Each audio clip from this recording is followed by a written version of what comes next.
Okay, good evening and welcome, everyone. I'm Craig Snyder, the president of the World Affairs Council of Philadelphia. We start with our obligatory announcements and advertisements.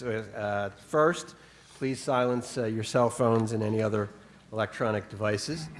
Having said that, as soon as we're done, please turn them back on so that you can go to our social media platforms and hopefully, if you are into Twitter, tweet about our program tonight and what you may have learned at our Twitter handle at WACPhila. And also we ask people to, if they are on Facebook, to like the World Affairs Council of Philadelphia.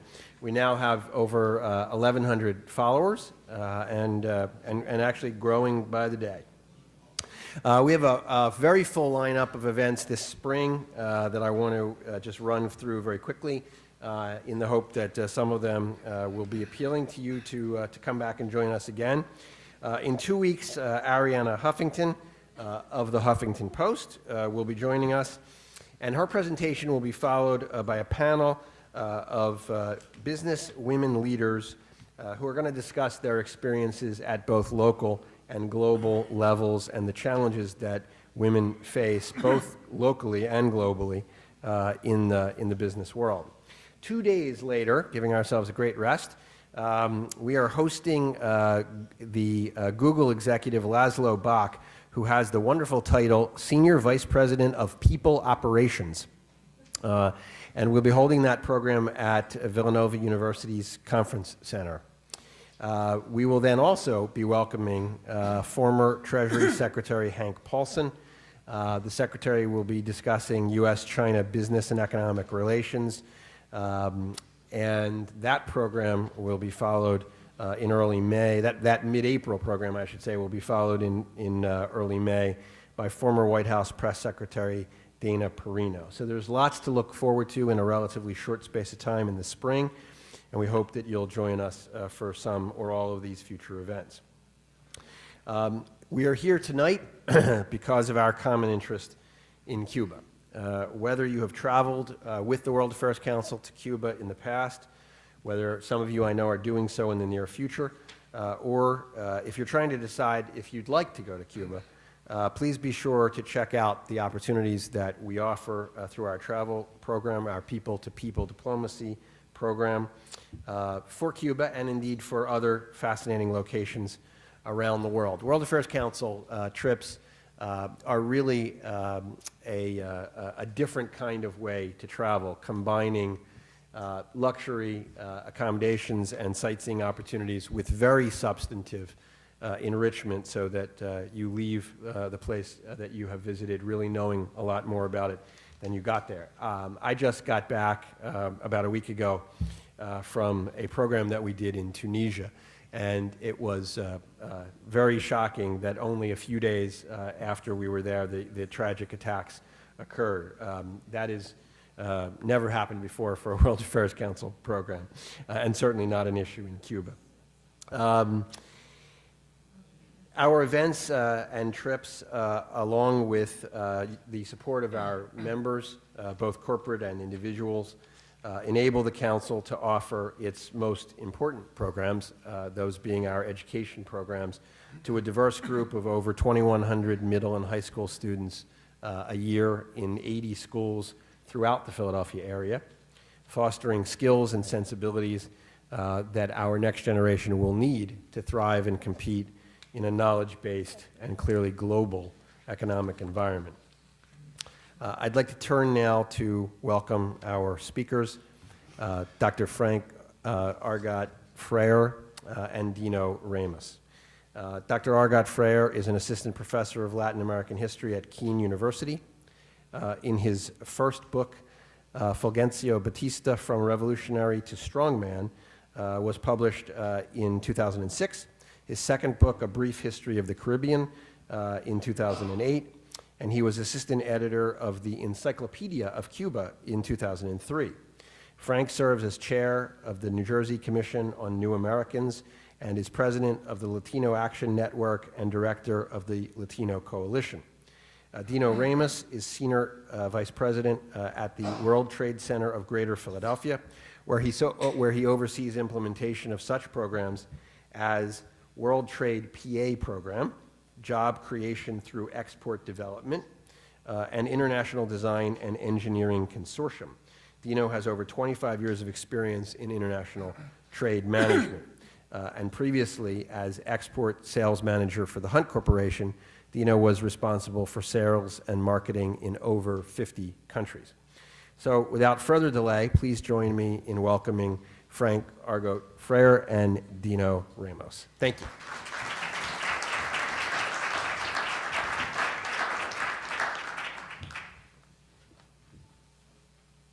Well, good evening, everyone. I just want to make sure my PowerPoint is working here.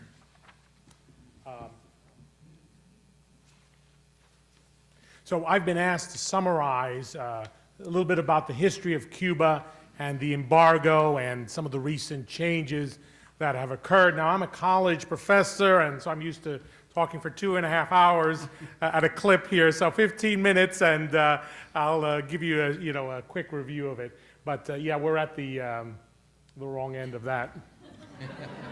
Do you have any questions, please? You see how quick it can be? So the breakthrough, of course, occurs December 17th of 2014. Unbelievable, really, for someone like myself. My family had come, actually, my father fled Batista in the mid-50s. So I've grown up my entire life with the revolution as the backdrop of this. And so to see those joint announcements by President Obama and President Castro was really something very dramatic. So I guess they'll get the PowerPoint moving here, but I'll just proceed on to chat away and tell you a little bit about the deal.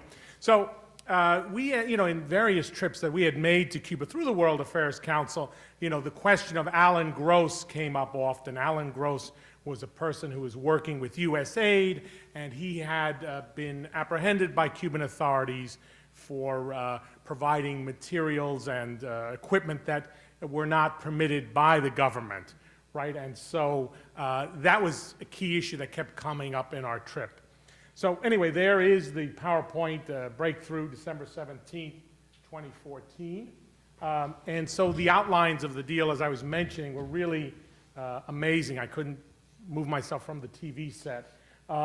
So President Obama announced the opening of diplomatic relations, the easing of travel restrictions further, and then going back to Alan Gross, who I just mentioned, there was a lot of tension with him, right? Because the Cubans wanted to trade Alan Gross for 3 spies who had been convicted here of spying for the Cuban government, and very proudly had admitted so.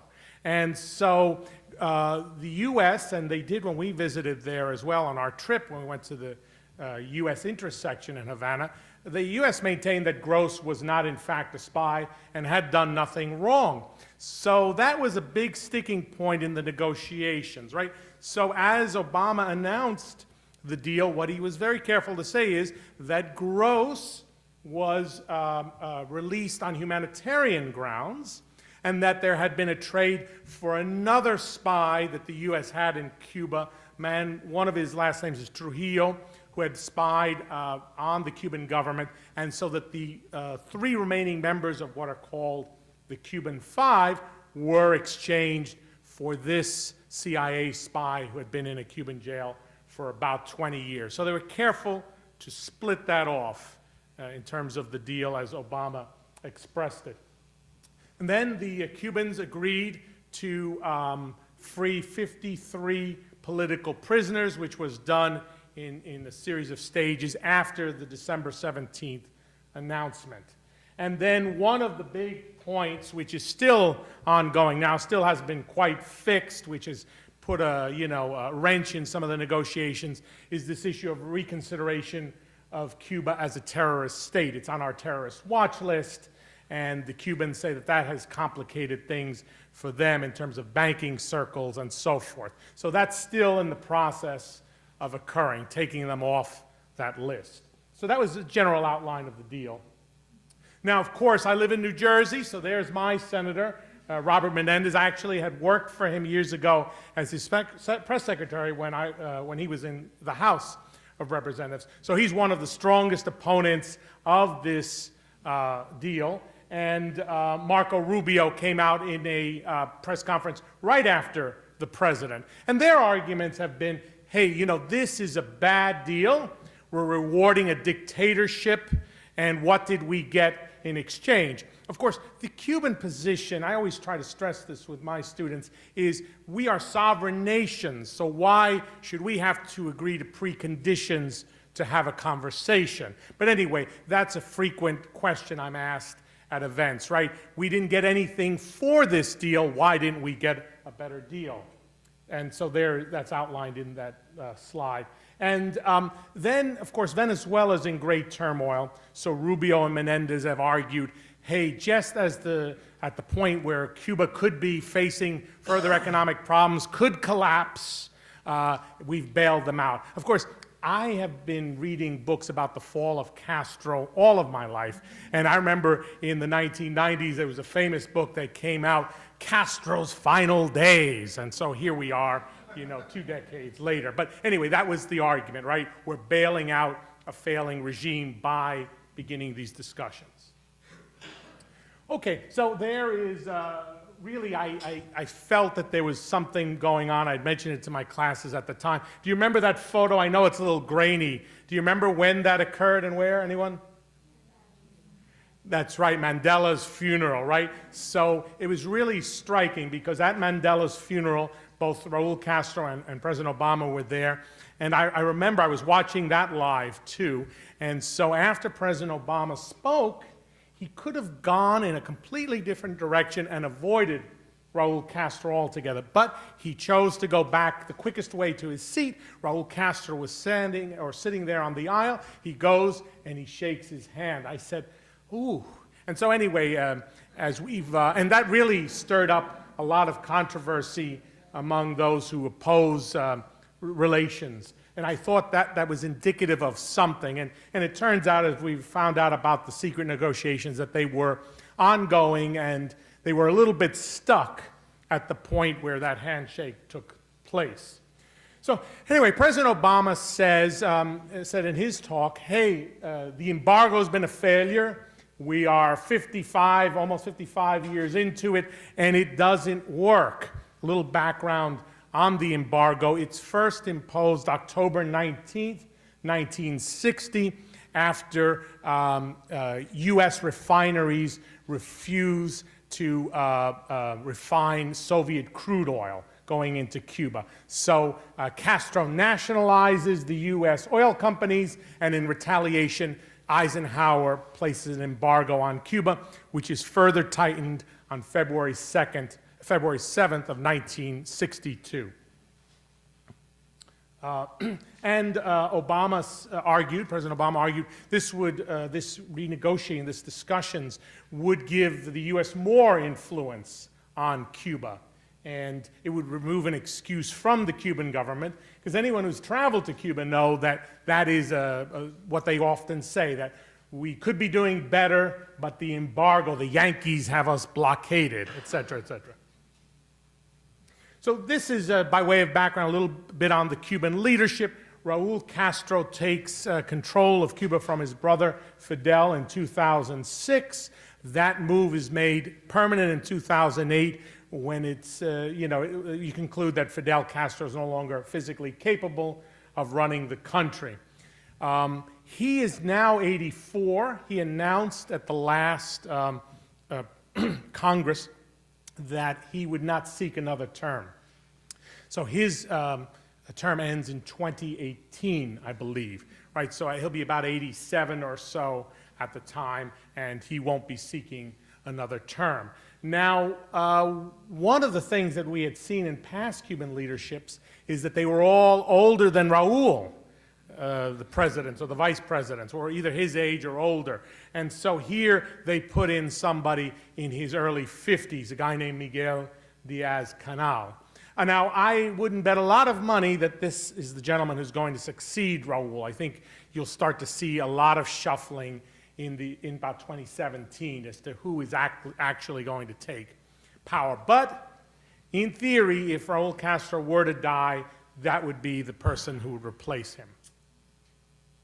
So this just tells you what traditional United States foreign policy had been prior to this overture, right? No dealings with the Cuban government that included the Castro brothers, and then, of course, the economic embargo was the linchpin of that.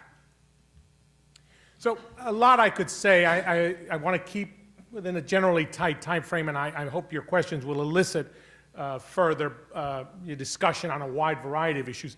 But I just wanted to tell you that one of the questions that always gets raised to me is, when are we going to start, when is Cuba going to start changing, and how is it going to change? And I always tell my audience it's a very ethnocentric assumption to think that the Cubans have just been hanging around for 50 years waiting for us to make an overture towards them. They've been evolving and changing and crafting their economy for a long, long time.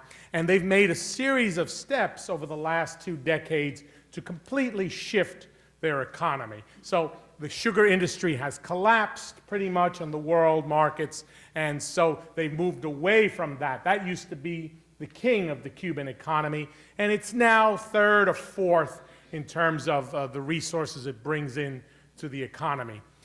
In the 90s, they increased tourism. They started to allow tourism to come in. This is a big issue for the revolution, because when you have tourism, you have inequality in terms of the tourists and those who live there. And so this leads to prostitution and other ills that the revolution had fought against.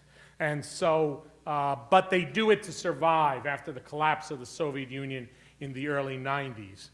They developed the biotechnology industry, an extremely well-educated population. My cousin tells me that the Viagra in Cuba is superior to the one here. There's a rise in remittances from the Cuban exile community that they permit. Both the Cubans permit it, and so does the U.S. So that is now 2nd or 3rd in terms of the income that comes into Cuba. Joint ventures with Europe, Canada, and Latin America.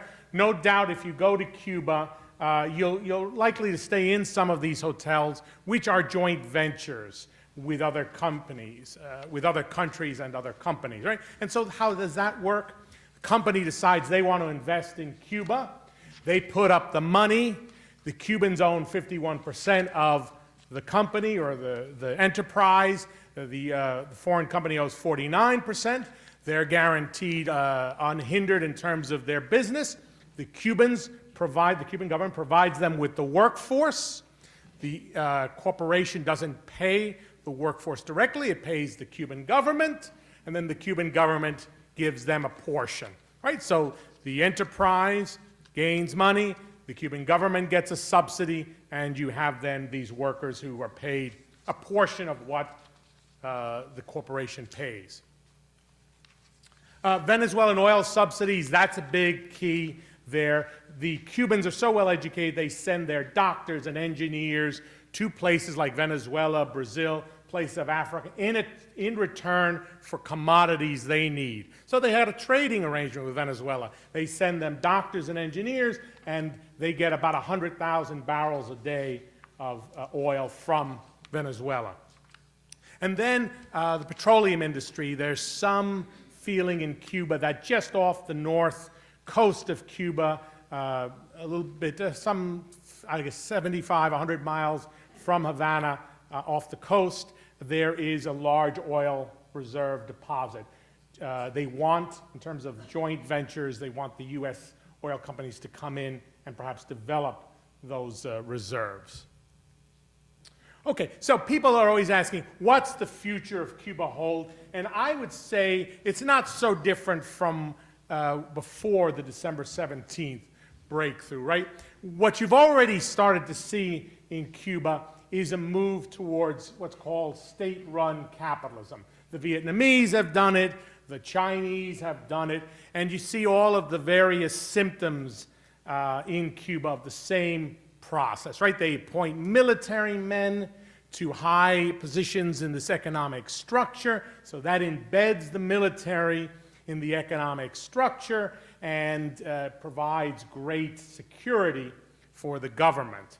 So, so that's the direction we see it moving. Some folks here say, when are we going to see democratic political transformation there with full market reforms and parties like we have here, political parties like we have here? And I say, even now, that is not going to happen anytime soon. The military and the elites of Cuba and the party, even though they call themselves the Communist Party, they're really running a capitalist society now, or a capitalist economy. They've deeply embedded themselves in the system, and so I think what you're going to see is some gradual political freedoms, more in the way of economic reforms, and you're going to continue to see, as you did in some of the Eastern Bloc nations, the participation of the old members of the Communist Party in the new government systems, and beyond the Castro brothers. So here's the balancing act that they have. Okay, here's their dilemma, right? They want to bring in economic development, but they're faced with a real tough situation because the economy of Miami alone could overwhelm their economy, right? So they're really concerned that they're going to have foreigners again running their economy, duplicating the conditions that led to the revolution to begin with. So this is a great fear they have, right? Besides, they want to keep themselves in power, okay? That's a given. But in addition to that, they don't want to end up having folks like me who speak Spanish with an American accent running their affairs, right? Foreigners embedded in their economy running it. So, and so they're trying to preserve some of the gains, too, of the revolution, their health care, their education. I always tell my students, they are so angry, some of my students, because they have $30,000, $40,000 in student loans. And I said, in Cuba, now mind you, you'd have to follow a certain political litmus test, but you wouldn't have that sort of issue, right? Because the education is free, as is the health care, right? So they want to preserve that, but they're afraid that an overtaking of entrepreneurial interests from the United States will just overrun their economy and decimate those gains that they have, right? So that's what they're trying to do. They want to maintain local control as opposed to control from Miami and Washington or Union City, New Jersey. I think that's my last slide. Okay, well, anyway, that's just a short overview, and hopefully I've kept reasonably within the time limits, and hopefully that will spur on some additional questions from you. So thank you. Thank you.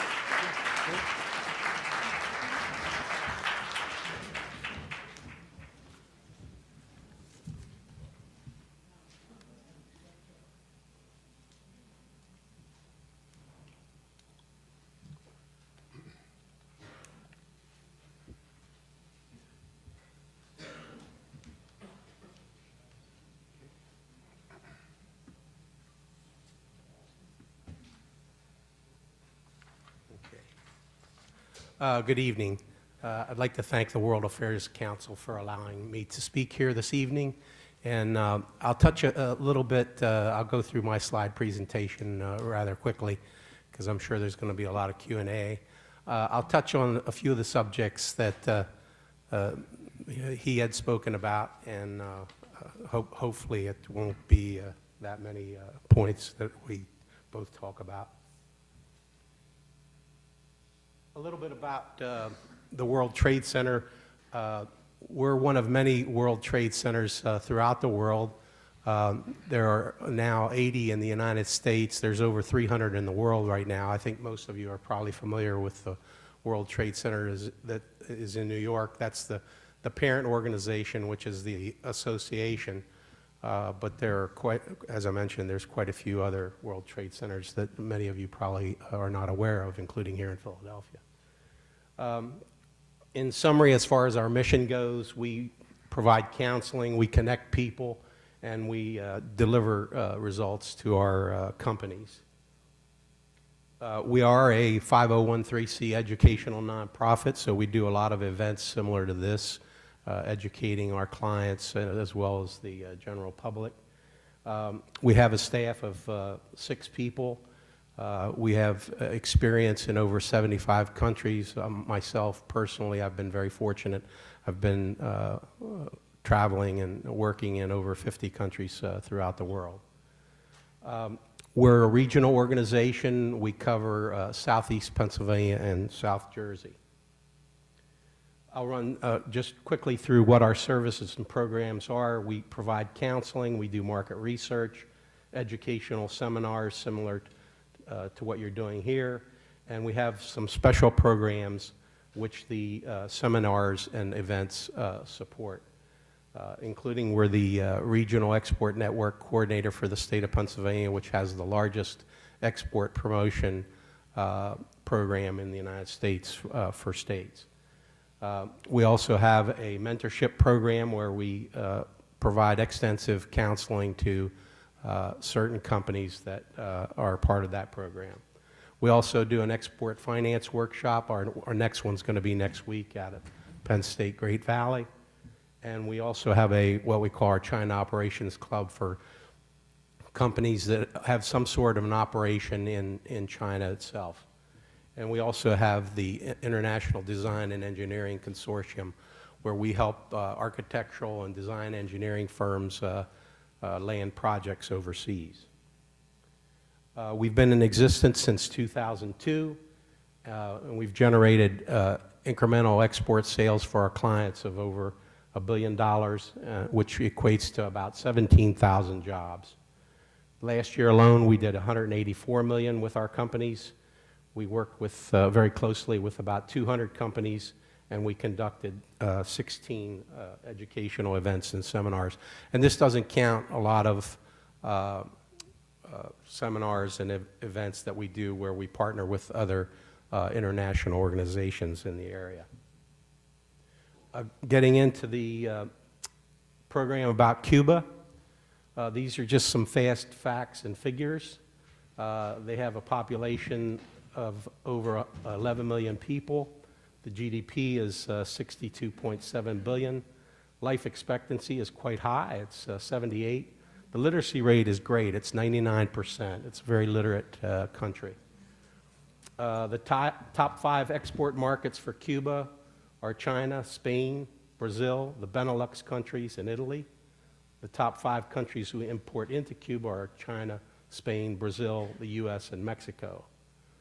One of the things you have to take into consideration when you go to a country like Cuba is to try and get do as much due diligence and market research as you can before you go. Unfortunately, at this time, a lot of this research information is not available on Cuba, and it's not very favorable. There's quite a few different websites you can go to find out this information, one of which is the Organization of Economic Cooperation and Development. Their country risk classification is 7 on a scale of 0 to 7. So that's quite high in terms of risk. COFAS is a French credit rating agency, and they probably would have access to more information than what the United States would. But nevertheless, they also rank them as a D on a scale of A to D. The business climate, again, they say is a D on a scale of A to D. Transparency International, which is a European organization that ranks countries by what they call the Corruption Perception Index. Cuba is ranked 63 out of 175. That's not too bad. The United States is actually only 17, so they're not, unless you're in the bottom 100, that number is nothing to be alarmed about. Currently, there's not a World Bank report on doing business in Cuba. Deloitte also puts out country guides for most countries in the world, but currently there's not one available for Cuba. What are the strengths and weaknesses? They do have some strengths, the high-quality medical sector. I think they're fairly well known for that worldwide. They actually send doctors to quite a few countries throughout the world. They send a lot of doctors to Venezuela, for example, Africa. They have, as we've mentioned before, tourism is a very growth business for them in recent years and probably for years to come. In fact, I just came across an article yesterday, fortunately, from one of the research companies that we use, which is called Business Monitor International, and it was a very favorable report on the outlook for tourism in Cuba. That would include also medical tourism, so that's a nice tie-in to the strength of their medical capabilities. And that's very achievable.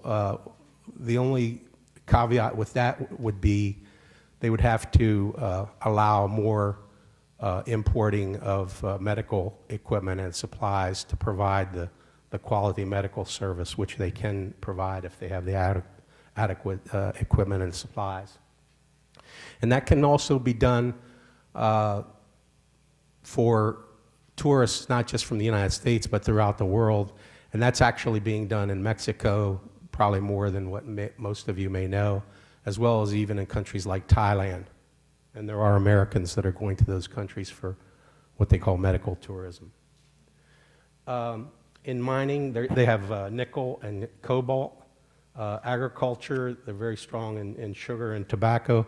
One caveat that he mentioned before about sugar is prices right now are quite low, and it's also a very complicated issue because even though we have a free trade agreement with Mexico, for example, we're going through some political problems with Mexico because they're not allowing us to, they're not allowing sugar to be imported from Mexico.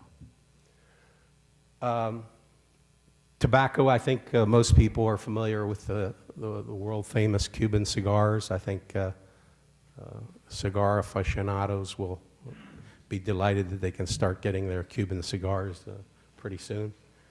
They have a very skilled and low-cost workforce. I think somebody mentioned before they have a very low crime rate, which is good, and as well as they have good control of corruption.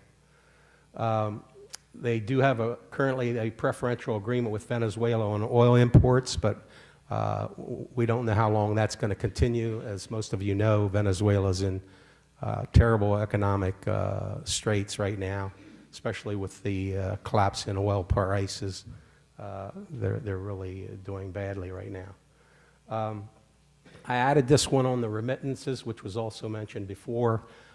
This could be a big help in terms of starting up entrepreneurs and startup companies in Cuba. If the relatives from the United States send remittances back to Cuba, this will help them start the small companies which are badly needed in Cuba.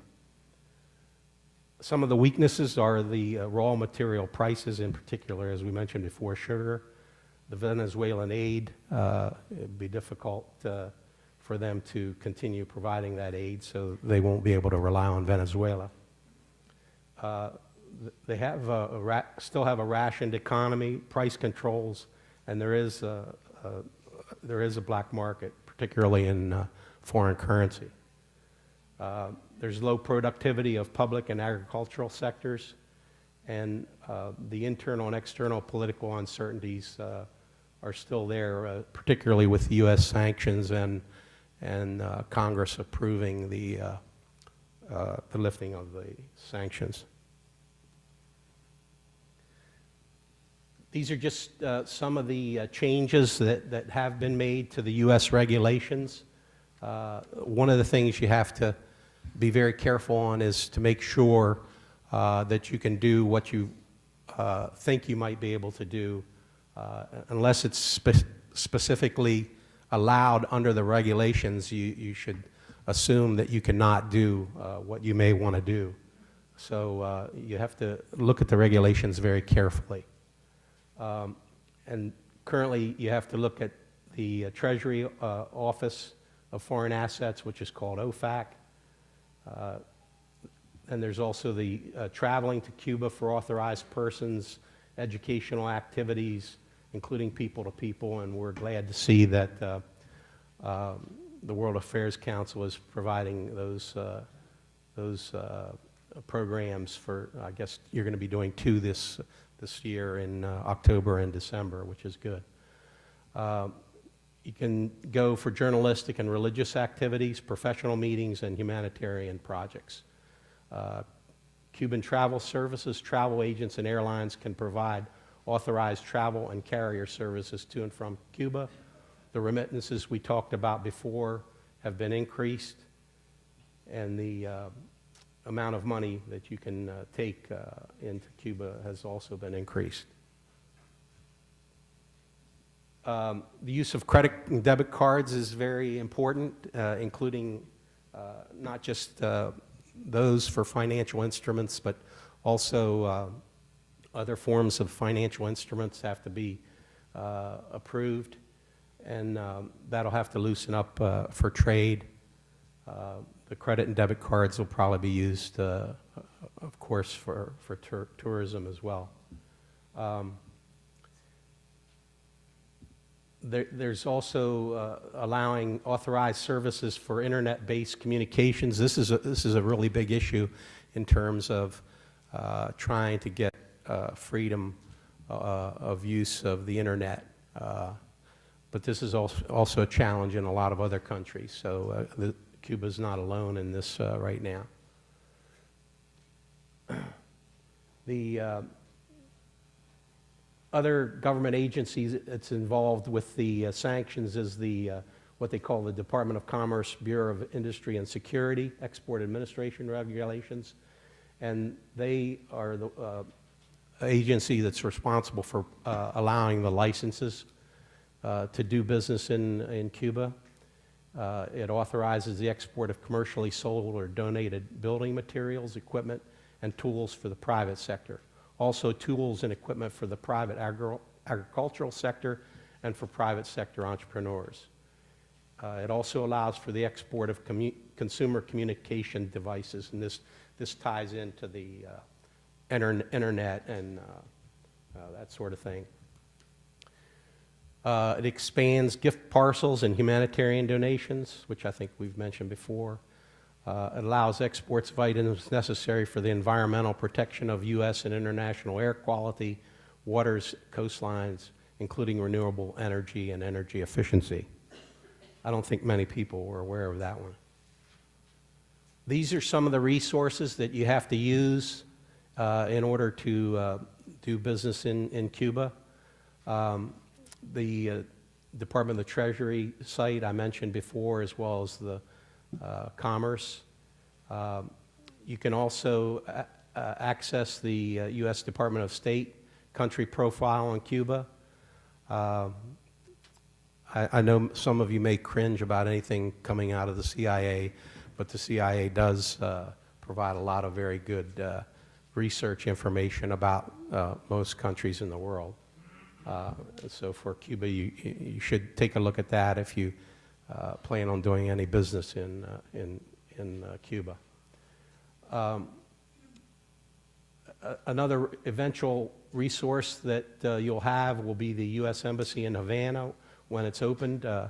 Again, the stickler on this seems to be, from all of my research, is the Cubans are insisting that they be removed from the U.S. list of sponsors of terrorism before they'll allow us to open our embassy in Havana.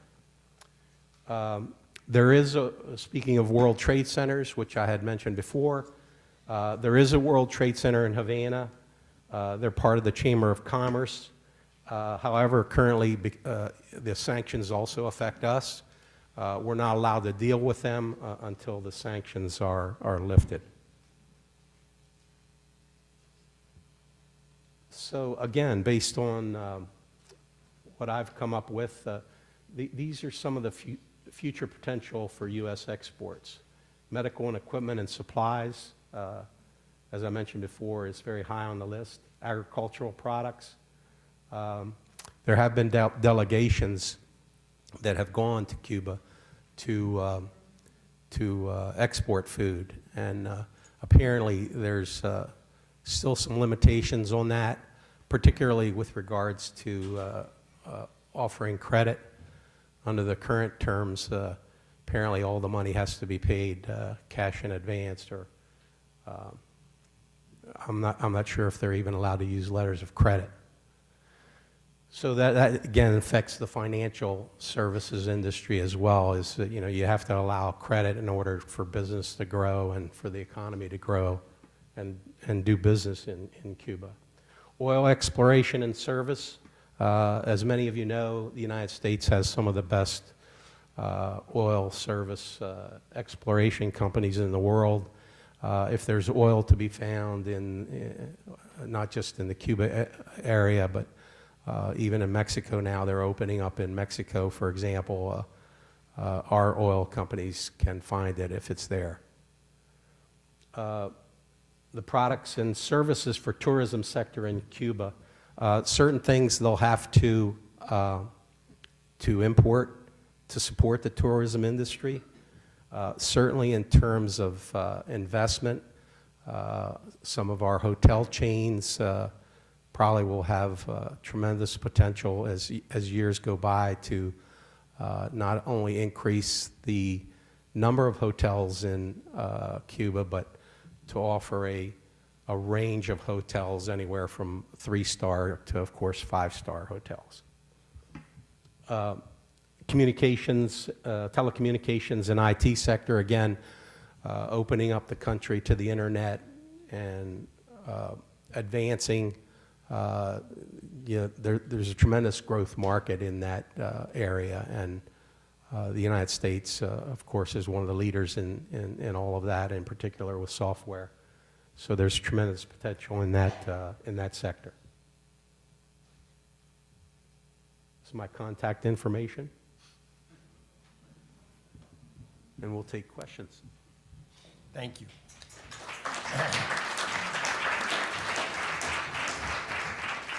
I'd like to thank both of our speakers for setting the stage for a good discussion.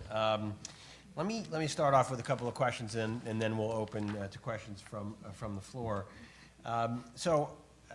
You look at that factual overview of Cuba.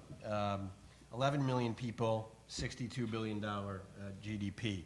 So there are about 11 million people in the New York City metropolitan area. GDP last year of the New York metropolitan area was $1.5 trillion.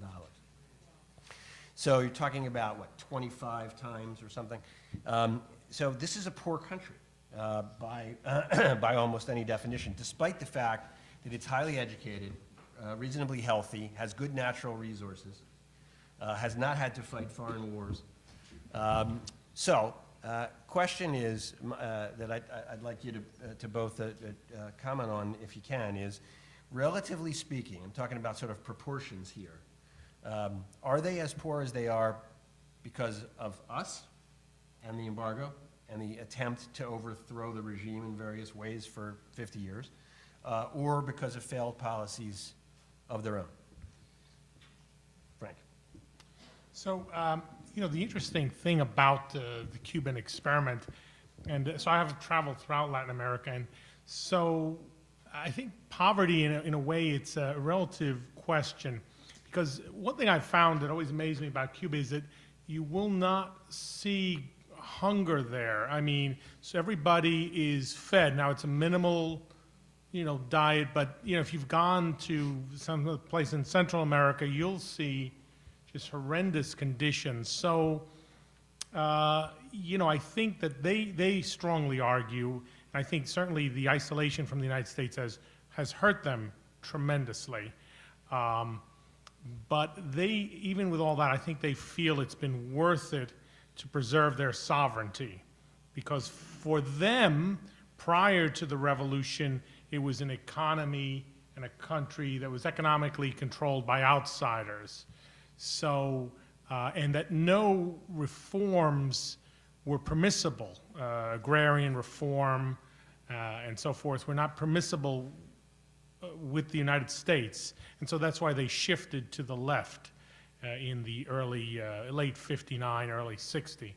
And so, I think that certainly the U.S. position has hurt their economy, but I think it's a sacrifice that they're willing to make to preserve their sovereignty over what they see as a long history of U.S. intervention. So, but I think, though, like I say, in relative terms, compared to many other countries in Latin America, they're not as impoverished, if you will. They're very proud of the fact that they've been able to maintain an adequate standard of living for every person. Not adequate necessarily by what we might see as adequate, but so that's an issue that they feel very, very proud about. But no doubt that as they've gotten to this tremendous educational community, as the country's become so very well educated, there's a lot of stress on them to find economic opportunities, because if you're a doctor or an engineer, you've got a limited potential for yourself financially. So you can do one of these foreign missions like to Venezuela and so forth. You come back, you'll have a house for yourself, but you're still faced with this notion that you're going to be making, somewhere in the neighborhood of $200 to $500 a month. So they need to create economic opportunities. They feel that, otherwise they end up getting a brain drain and exile movement towards the United States or Spain and so forth. So, so it's a very nuanced and interesting question, and I would argue that their own mismanagement has been pretty stark as well. Earlier in the revolution, the government would shift its economic strategies based on Fidel Castro's whims, really, whatever he thought was the guiding principle. We'll industrialize for this 5-year plan. No, we'll go back to sugar for this one. He would disrupt workers, send them out into the countryside. So folks like yourself, might end up working on a sugar plantation, or at least you would be displaced from wherever you are working and shifted to another sector of the economy. So certainly, there's been a great deal of that mismanagement as well. So I guess it's a combination of both. What do you think, Dan? Well, I think that the communist system, not only in Cuba but in most countries in the world, has not worked out very well. And I think that most countries, China was mentioned before, Vietnam, and even Myanmar, although much more socialistic than communistic. I think these were failed systems, and I think moving forward, I think we have to try to improve the systems through private enterprise. And I think some of the former Eastern European countries, for example, that had communism, some of them are doing fairly well, moving away from communism. And I think another country that you have to consider in this debate is a country like Greece, for example. And I can speak quite frankly or objectively about Greece, having both my parents were born in Greece. I hate to say it, but I don't think they quite get it. Most of the Eastern European countries that suffered under communism for decades are doing much better than they are, and they just don't get it. The system does not work, and because there's lack of productivity, lack of incentive to make to have a better life. There certainly are some pros to the Cuban system, in particular, as we mentioned, for education and health care. But again, I think that's going to have to be a hybrid, as he mentioned, a hybrid type system that would be successful in improving the quality of life in Cuba. I want to talk about the breakthrough agreement. And I guess the question to me is it more symbolic than real until and unless the Congress actually lifts the embargo, changes the law? Me first? Sure. Yeah, well, I think it's very, very real. I mean, I think it breaks down all sorts of barriers of the mind, and I think, I was saying to some folks before our forum here, I'm constantly getting calls from businessmen who want to go into Cuba, even with that very pessimistic economic outline that Mr. Ramos provided, right, where it's a D out of A to D and so forth. But I mean, there are tons of these business forums going on all over the place, looking to see how folks can go into Cuba, and engage in that economy. And so people are very thrilled by that prospect there, and there in Cuba and here in the United States. There's a sense that that's been too long. And so, I see the process as a very gradual one anyway. And so I would anticipate that this process, and mind you, there's so many different issues. Imagine not talking to somebody for 55 years and then starting a conversation with them, right? Or barely talking to them, right? And so, every once in a while, frequently I'm doing interviews about Joanne Chesimard, right? The convict, the person who was charged with killing a state trooper in New Jersey and then was living in Cuba, and when are we going to get her back? And then, the Cubans respond that they have, or we have, living in the United States, fugitives from Cuba, right? So that's just one of the issues, or the baseball issue, and, when are the ball players there going to be able to come here and play, and, so forth. So there's just so many different issues, and so I see it as a very, very gradual process. But I think it's very, very real, the step that Obama took. It's a tremendous opposition to what he did there, but I think he's broken the barrier. I can't imagine now the next president saying, hey, for no reason at all, we're just going to shut down the relationship. So I think it'll progress in baby steps. You probably read about the agreement now to permit telephone conversations. So in theory, I can make a call from here to Havana. That's something, you'd have to go through Mexico. It would cost you an arm and a leg. So that was an agreement that was just reached. And another key point is look towards the end of next month, April 20th or so. There's a Summit of the Americas. I think you'll see that Cuba will be admitted to the Organization of American States, readmitted, and that'll be another significant step. So, no, I think it's a very, very real dynamic, and I don't think it will be stopped now, but I don't think that you can expect us to go back to 1955, where you'll all be dancing at some discotheque and playing with Meyer Lansky at a casino table, That would be rough. That would be rough. tough. Please.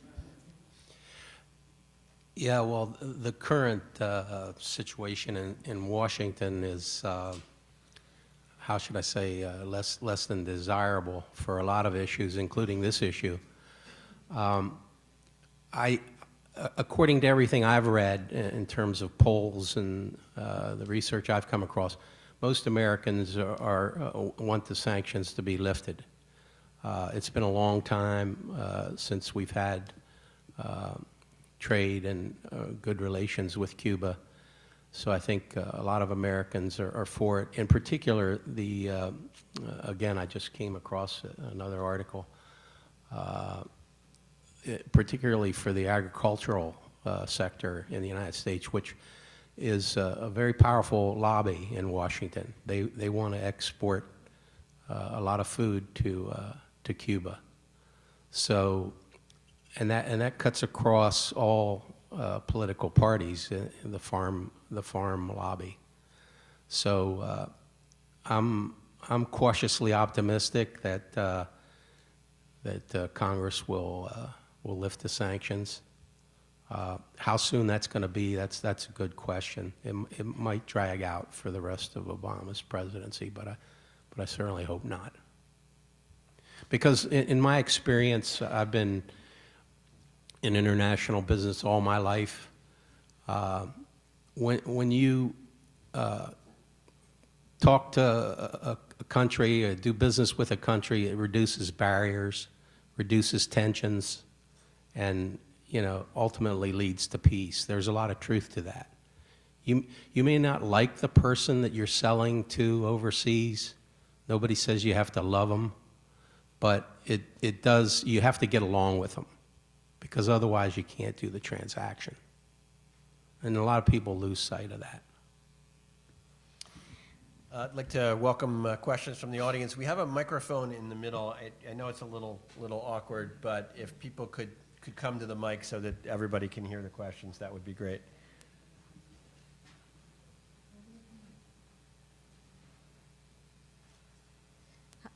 Hi, my name is Farah Jimenez, and full disclosure, most of my family is still living in Cuba. So what I thought was useful in terms of your presentation was to speak to how multinational companies actually trade with Cuba, and that the Cuban citizens don't actually get paid by the Cuban government. They get paid a very small amount. In fact, most of my family is not earning, I was marveling at your $200 a month. They're more at $24 a month. So if you could talk a little bit about what life really looks like for the average Cuban, because I think most Americans have this idealized view that it's very similar to the US experience, when in fact it's more like 1984 George Orwell, where there's a lot of black market activity, where there's you can't really use the monies that you earn, even though you may be traveling, you get vouchers. Speak a little bit about what that really looks like and how it might or might not change with this action taken by the president. Sure. I'll go. Yeah, so I have a half-sister in Cuba. I have cousins there, so I know exactly what you're talking about. So it's a really funny thing the way it works there. They still have rationing, right? So they get every Cuban family, I would say, and I don't know what your family would feels about this, but you get about 2 weeks worth of food, except there's 4 weeks in a month.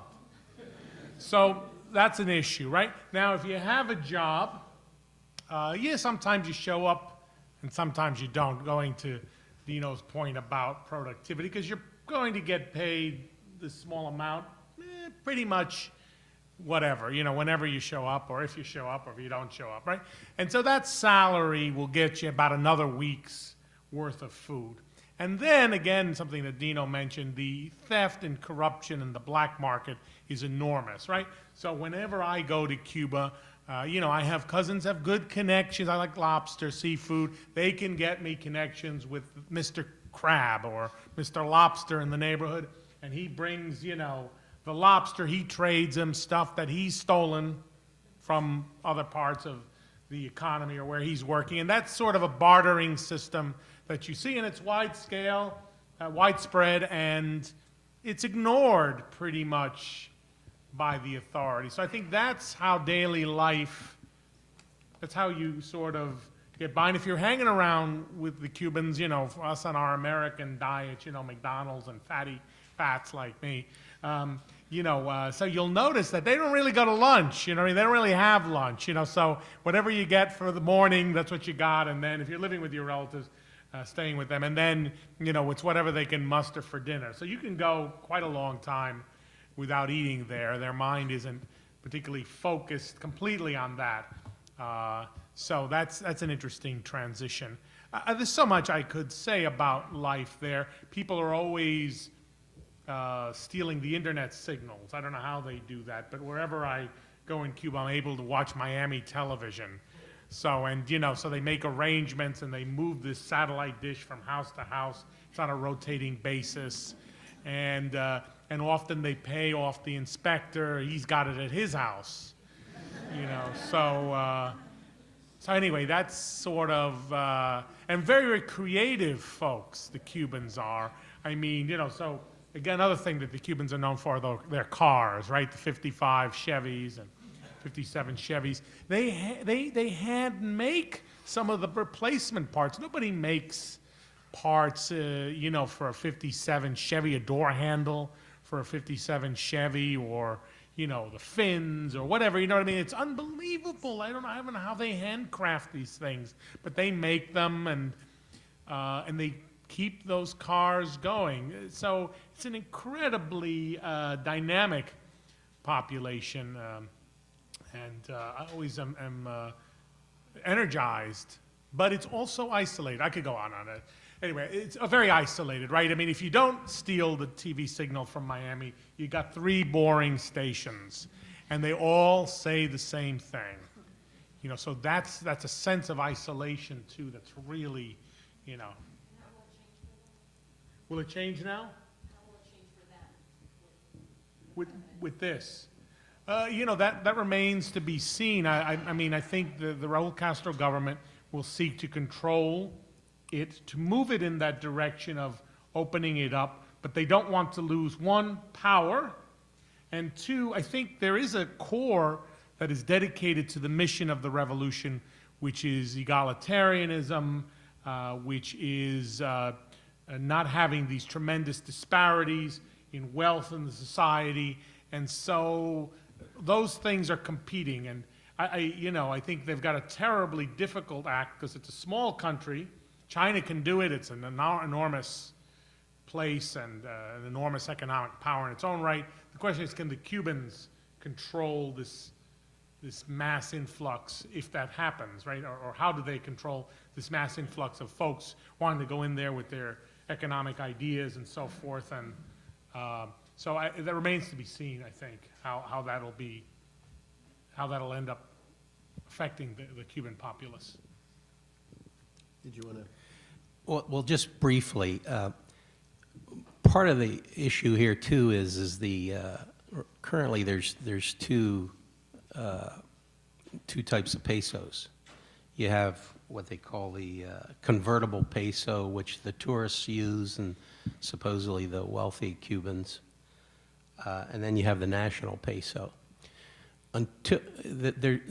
As part of the reforms, supposedly, they're going to try and merge those two. That's easier said than done. But until they do, you're not going to see improvement in my opinion. I'm a little on soft ground here.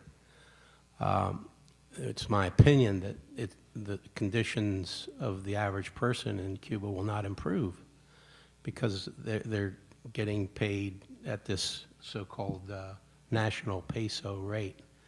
But the other thing you have to keep in mind, unless there is a merger between those 2 pesos and the wages start to go up and there's a middle class that's created in Cuba, they're not, you know, if you want to talk about exporting to there, where's the buying power going to come from if they don't develop a middle class?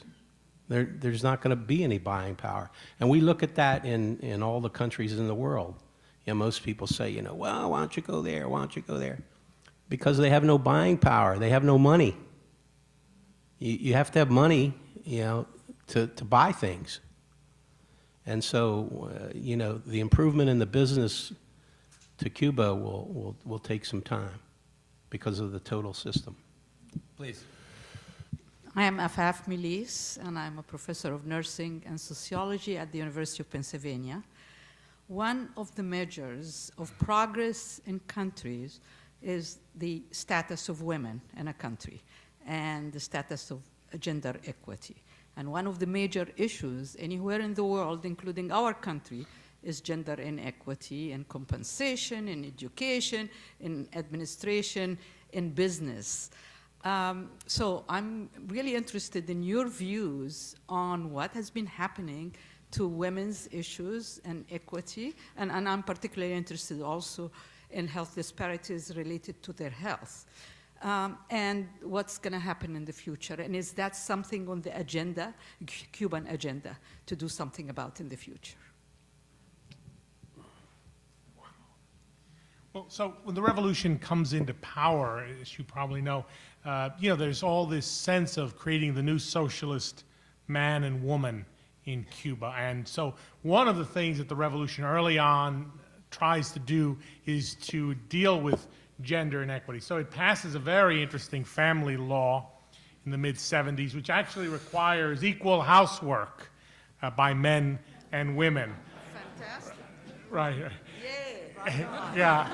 And there was a real attack in the media on machismo, this sense, which I'm sure, obviously is true of American men as well, right? The sort of sense that,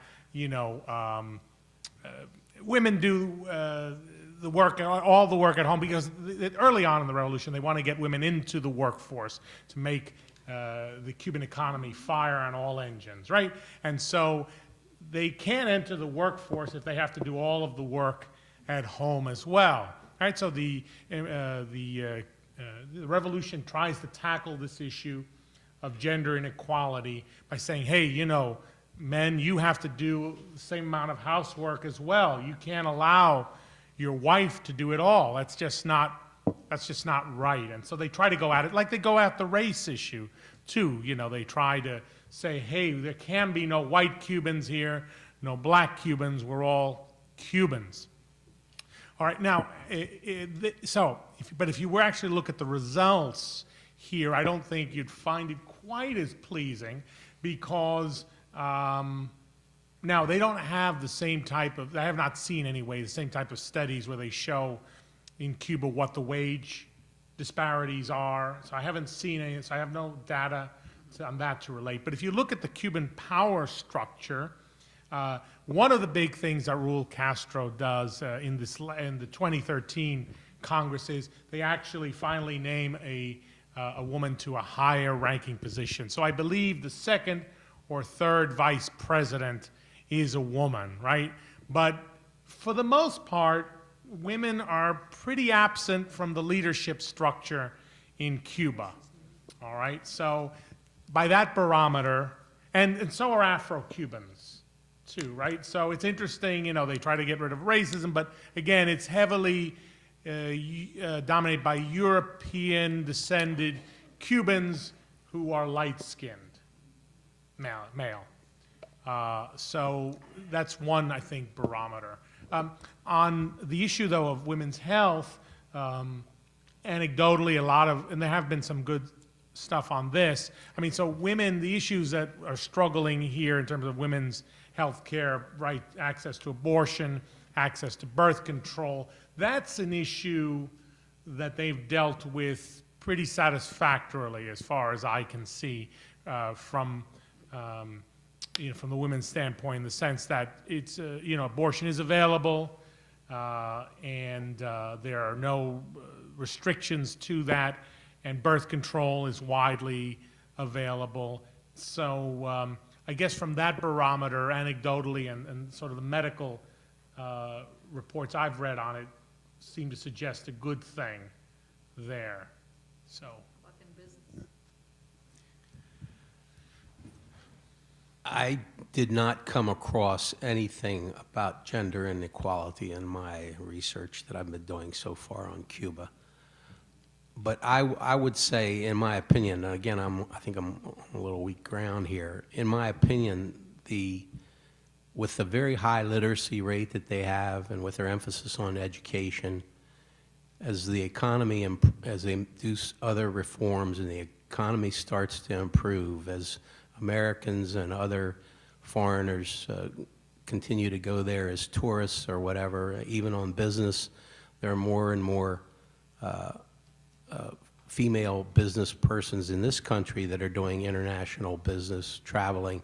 As they see this, they're gonna want that. So I didn't really come across anything that this was an issue, but I would think, if anything, it has to improve if the reforms come. Okay. So send your graduate students to Cuba to do some research on this. I mean, there's a dearth of data on some of the questions you're asking about. Just a point of clarification. Women's health is not only about their uterus and ovaries. Women's health is about the whole span, from infancy to senescence. Please. Hi. I hope you will help me understand why the United States is so frightened of Cuba that we've had to have for 55 years a blockade and sanctions against Cuba, why we had to have many attempts at Fidel's life in Cuba, why we invaded Cuba. What is the fear of Cuba? Sure, sure. So- I think we have somebody in the audience who wants to offer a view, but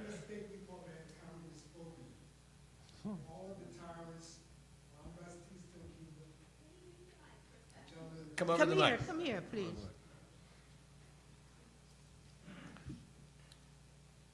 The U.S. State Department professionals had a bad case of communist phobia.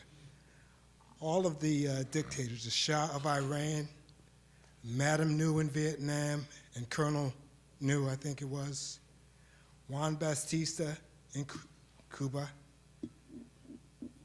Colonel Pinochet in Chile, and many other countries around the world. We would support any tyrant who said, "I'm against communism."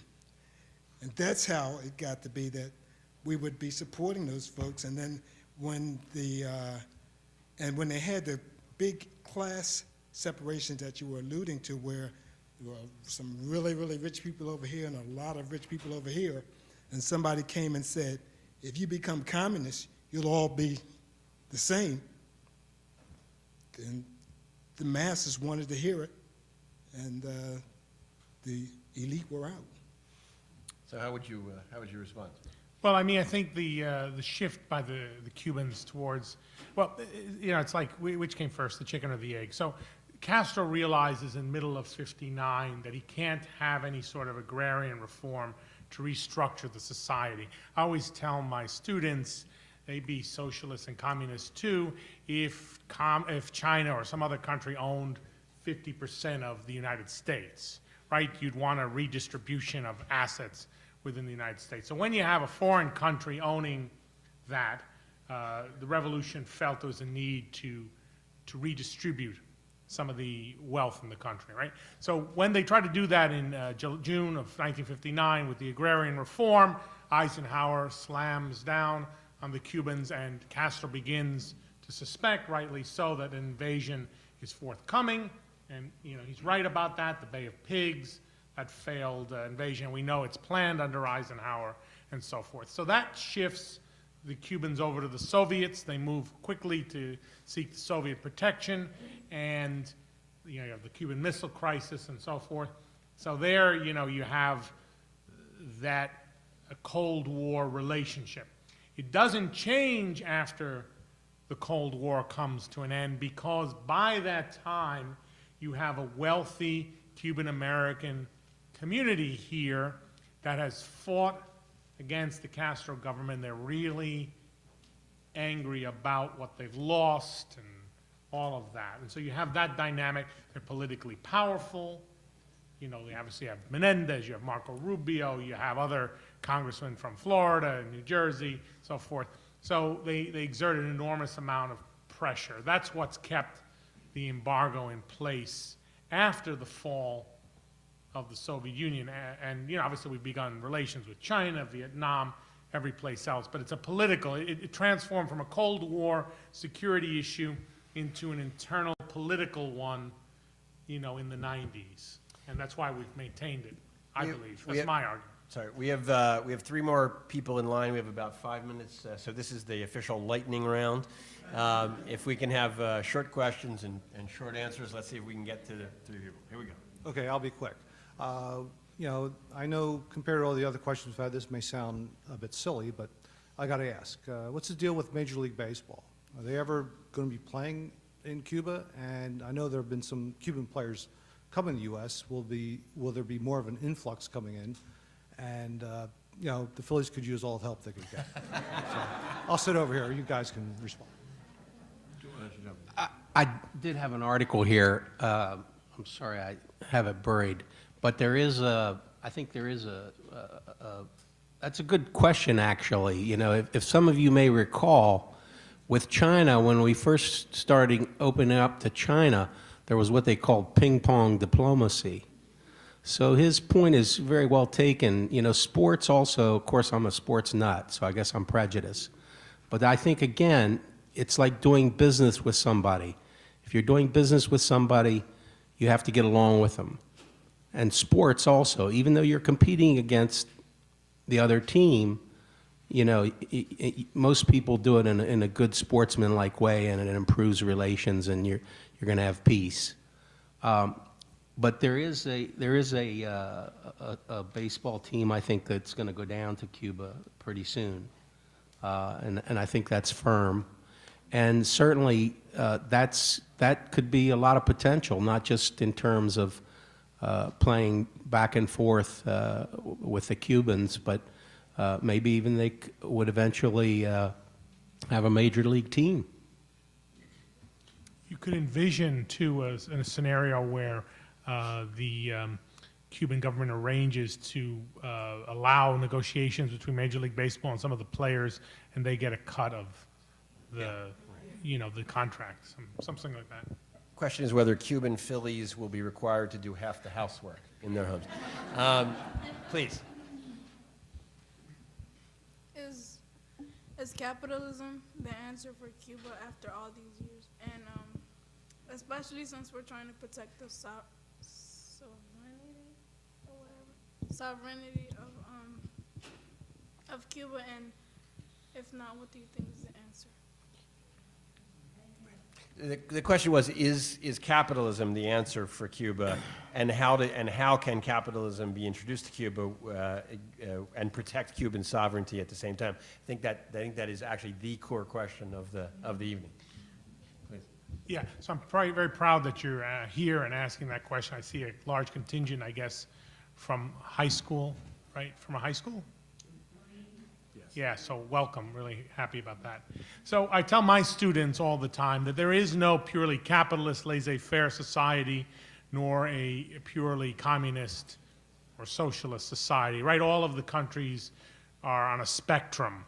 And so I think, you know, obviously we have programs that are socialistic in nature, like Social Security and other programs that provide a certain safety net. So, you know, with the sort of thinking that unfettered capitalism would create mass disruptions in the society, terrible inequities, terrible cruelties, right? A la Charles Dickens, give me more porridge, Mr. Bumble. From Oliver Twist. So the idea is that the Cubans are trying to calibrate that, to balance that carefully, right? How much capitalism do they want to allow to permeate the society and yet keep some of their socialist programs? So that's the balancing act, right? So Castro and the Castro brothers in the revolution, they have one prescription for it, right? They want primarily this large socialist safety net with some economic reforms allowed, right? They can't tell the future either, but so the question is, you know, someone has said, right, they have a tiger by the tail, can they hang on to it? You know, will their overtures towards a more capitalist system destroy the revolution, their government, their power base? And that's the crux of the question. I would argue no, it won't yet. I don't foresee that, certainly in the short term. I think the revolution has sufficient control of the mechanisms of power, the military, to keep control, and I think they'll be able to modulate, control the entrance of capitalism. That's my crystal ball. You can see me at another World Affairs Council event, I hope, and then you can let me know whether or not I was right or wrong here. You come back and ask him the same question in college. 5 years. Yeah. Last question, please. Hi, my name is Damien. In 10 years, in one of your slides, you list the strengths and weaknesses of Cuba. In 10 years, do you think Cuba will gain more strengths instead of weaknesses? Be more what? Do you want to? I'm sorry, will be more what? More strengths or versus weaknesses 10 years from now as compared to now. Well, if certain reforms are made, yes, absolutely, they'll have, you know, it'll be should be a a good economy within 10 years. Tourism is going to all of the countries in the Caribbean. I've traveled to most of them. They're all really nervous about Cuba coming back online as a tourist destination. So I think now the latest data suggests that Santo Domingo, the Dominican Republic, is the most visited place in the Caribbean. But the Cubans already, without the U.S., are second or third, I think. So they have about 2 million visitors. So expect them to blow that wide open, and they'll quickly become the #1 tourist site in the Caribbean. And so in that sense, their tourism sector of their economy is going to really be strengthened in the next year or two. It's going to go right through the roof. I want to thank our guests and thank you all for being here. We're adjourned.